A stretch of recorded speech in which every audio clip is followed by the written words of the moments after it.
The way to Calvary. And the soldiers took off the purple and dressed him in his own clothes and led him out to crucify him. And carrying his own cross, he went out of the city to the place of the skull, or as it was called in Hebrew, Golgotha.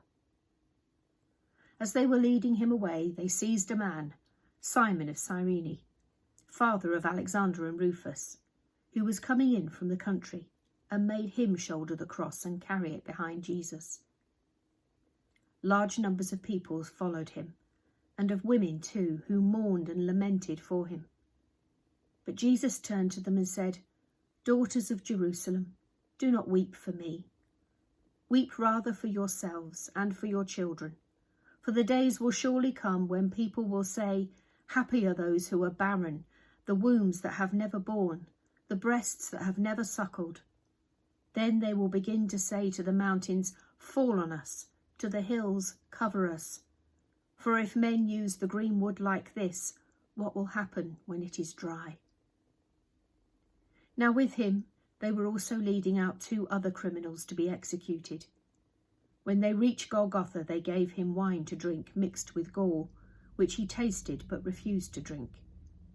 They crucified him there, and the 2 criminals also, one on the right and the other on the left, with Jesus in the middle.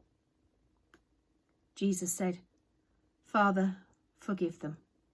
They do not know what they are doing." Jesus on the cross. When the soldiers had finished crucifying Jesus, they took his clothing and divided it into 4 squares, one for each soldier. His undergarment was seamless, woven in one piece from neck to hem. So they said to one another, "Instead of tearing it, let's throw dice to decide who is to have it." And this is exactly what the soldiers did. Then they sat down and stayed there, keeping guard over him. Above his head was placed the charge against him. It read, "Jesus the Nazarene, King of the Jews." This notice was read by many of the Jews because the place where Jesus was crucified was not far from the city, and the writing was in Hebrew, Latin, and Greek. So the Jewish chief priest said to Pilate, "You should not write King of the Jews, but this man said, 'I am King of the Jews.'" Pilate answered, "What I have written, I have written." The passers-by jeered at him. They shook their heads and said, "So you would destroy the temple and rebuild it in 3 days? Then save yourself. If you are the Son of God, come down from the cross." The people stayed there watching him. The chief priests with the scribes and elders mocked him in the same way. "He saves others, they said. "He cannot save himself. He is the Christ, the King of Israel. Let him come down from the cross now, and we will believe in him. He puts his trust in God. Now let God rescue him, if he wants him. For he did say, 'I am the Son of God.'" The soldiers mocked him too, and when they approached to offer him vinegar, they said, "If you are the King of the Jews, save yourself." One of the criminals hanging there abused him. "Are you not the Christ?" he said. "Save yourself and us as well." But the other spoke up and rebuked him. Have you no fear of God at all?" he said. "You got the same sentence as he did, but in our case we deserved it. We are paying for what we did, but this man has done nothing wrong. Jesus," he said, "remember me when you come into your kingdom." "Indeed, I promise you," he replied, "today you will be with me in paradise." Near the cross of Jesus stood his mother and his mother's sister, Mary, the wife of Cleopas, and Mary of Magdala. Seeing his mother and the disciple he loved standing near her, Jesus said to his mother, "Woman, this is your son." And then to the disciple he said, "This is your mother." And from that moment, the disciple made a place for her in his home. From the 6th hour there was darkness over the land until the 9th hour. And about the 9th hour Jesus cried out in a loud voice, Eloi, Eloi, lama sabachthani, which means, my God, why have you deserted me? When some of those who stood there heard this, they said, the man is calling on Elijah. After this, Jesus knew that everything had now been completed and said, I am thirsty. A jar full of vinegar stood there, and one of them quickly ran to get a sponge which he dipped in vinegar, and putting it on a reed, gave it to him to drink. Wait, said the rest of them, and see if Elijah will come to save him. After Jesus had taken the vinegar, he said, it is accomplished. And when Jesus had cried out in a loud voice, he said, Father, into your hands I commit my spirit. With these words he bowed his head and yielded up his spirit.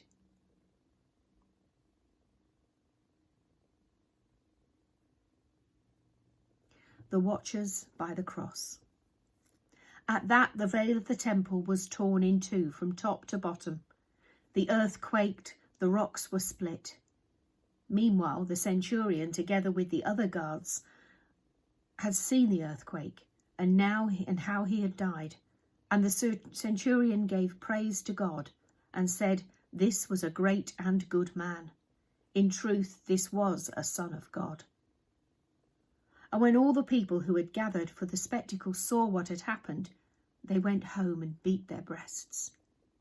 And many women were there, watching from a distance, the same women who had followed Jesus from Galilee, and looked after him. Among them were Mary of Magdala, Mary who was the mother of James the younger and Joseph, and Salome the mother of Zebedee's son. It was preparation day, and to prevent the bodies remaining on the cross during the Sabbath, since the Sabbath was a day of special solemnity, the Jews asked Pilate to have the legs broken and the bodies taken away. Consequently, the soldiers came and broke the legs of the first man who had been crucified with him, and then of the other.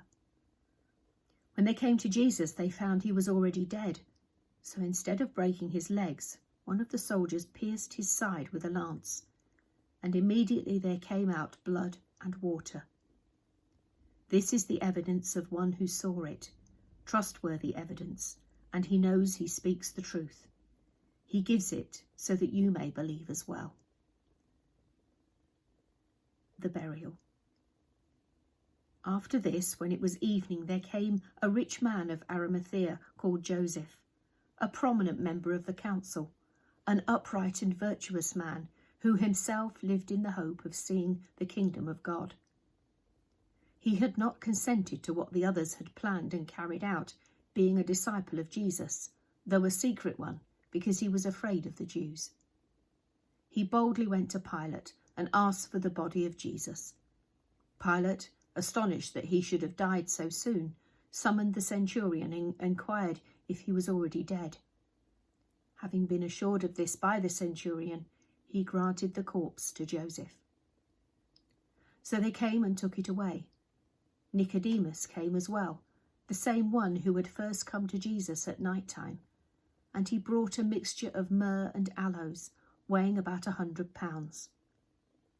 They took the body of Jesus and wrapped it with the spices and linen cloths, following the Jewish burial custom. At the place where he had been crucified, there was a garden, and in this garden a new tomb, in which no one had yet been buried. Since it was the Jewish day of preparation, and the tomb was near at hand, they laid Jesus there. Joseph then rolled a large stone across the entrance and went away. Meanwhile, the women who had come from Galilee with Jesus were following behind, and they took note of where he was laid. Then they returned and prepared spices and ointments. And on the Sabbath day they rested, as the law required. Please join us tomorrow for the reading for Saturday, which will be read by Sister Zoe Cooper. May I wish you a blessed Easter. Thank you.